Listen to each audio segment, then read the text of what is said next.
During her time imprisoned in the quantum realm, Janet Van Dyne meets Kang, exiled traveler who promises that if she can assist him in reassembling his multiversal power core, they can both leave the realm. After they are able to fix it, Janet has a vision of him conquering and destroying worlds, and she decides to turn her back on him.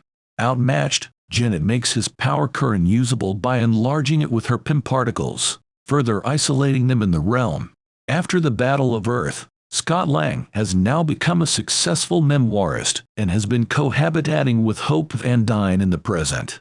Cassie, Lang's now teenage daughter, has developed into an activist, and because of her work, Lang has had to free Cassie from prison.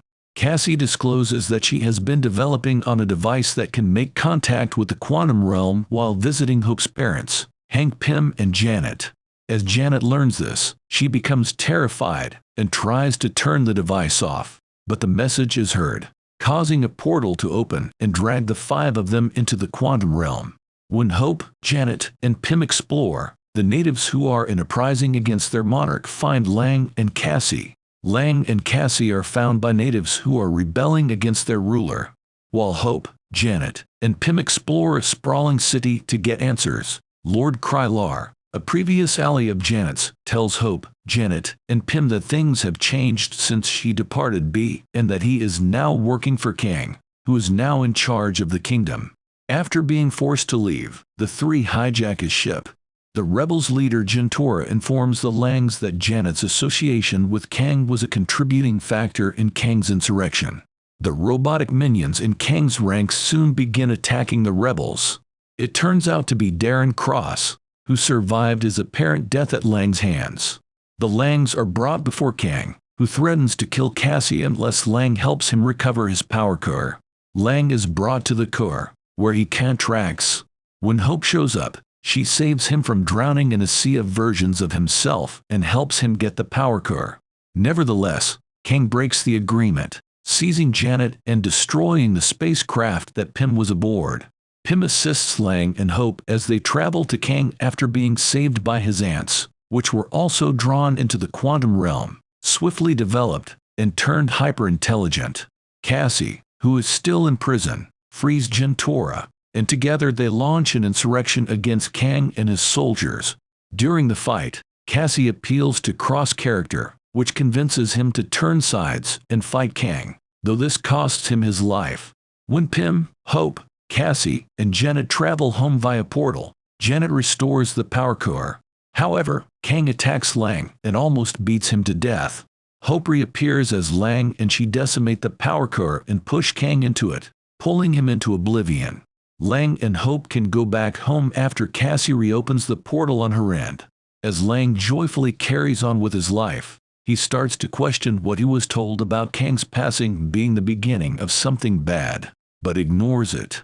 Many Kang incarnations mourn the loss of one of their own and plot their multiversal rebellion in a sequence towards the middle of the credits.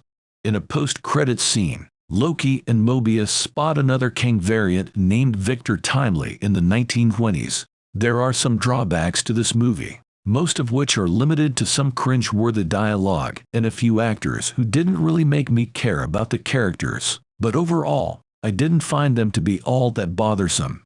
Whilst there are a few lines that occasionally seem superfluous, overall, I found myself chuckling a fair amount throughout the entire movie.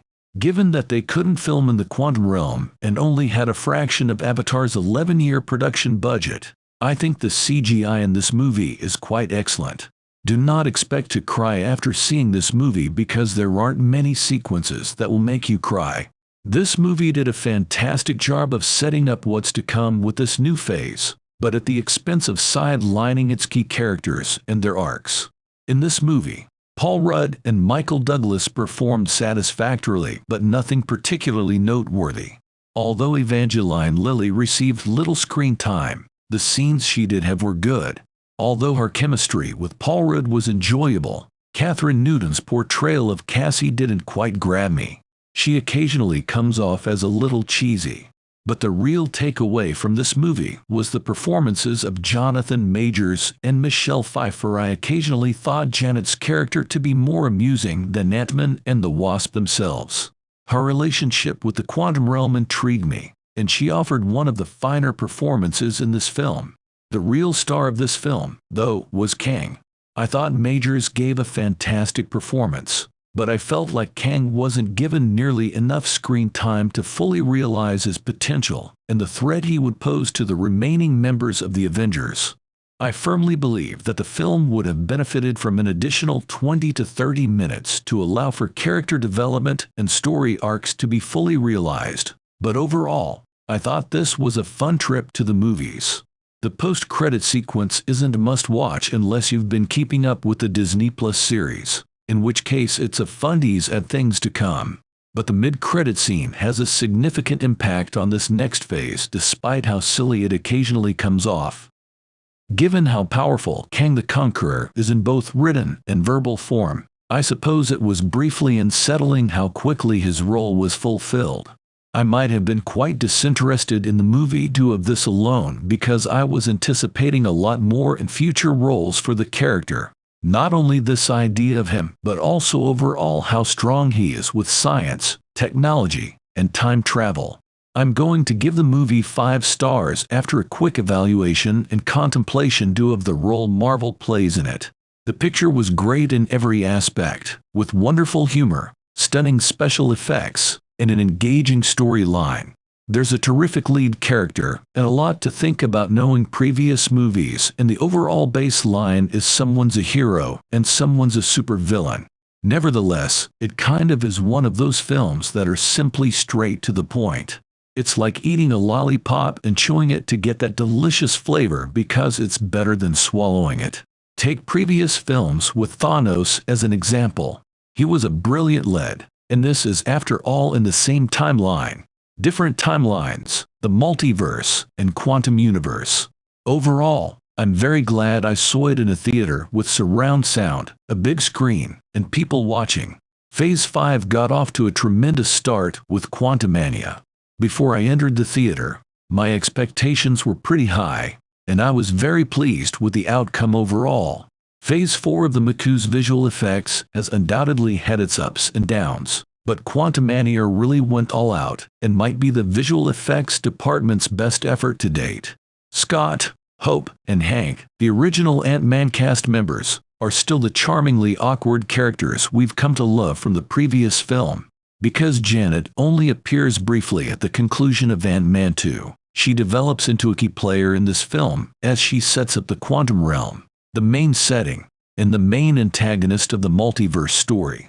Kang is truly one thrilling, terrifying villain that looks like to be a major threat to the Avengers. May I also say that Jonathan Majors is one remarkable actor and plays Kang incredibly well. While not perfect or dreadful, I would give this film a good 7.5 to 8 out of 10. I suggest watching it so you can get your own opinion, but I'm still excited to see what Marvel has in store for this new trilogy.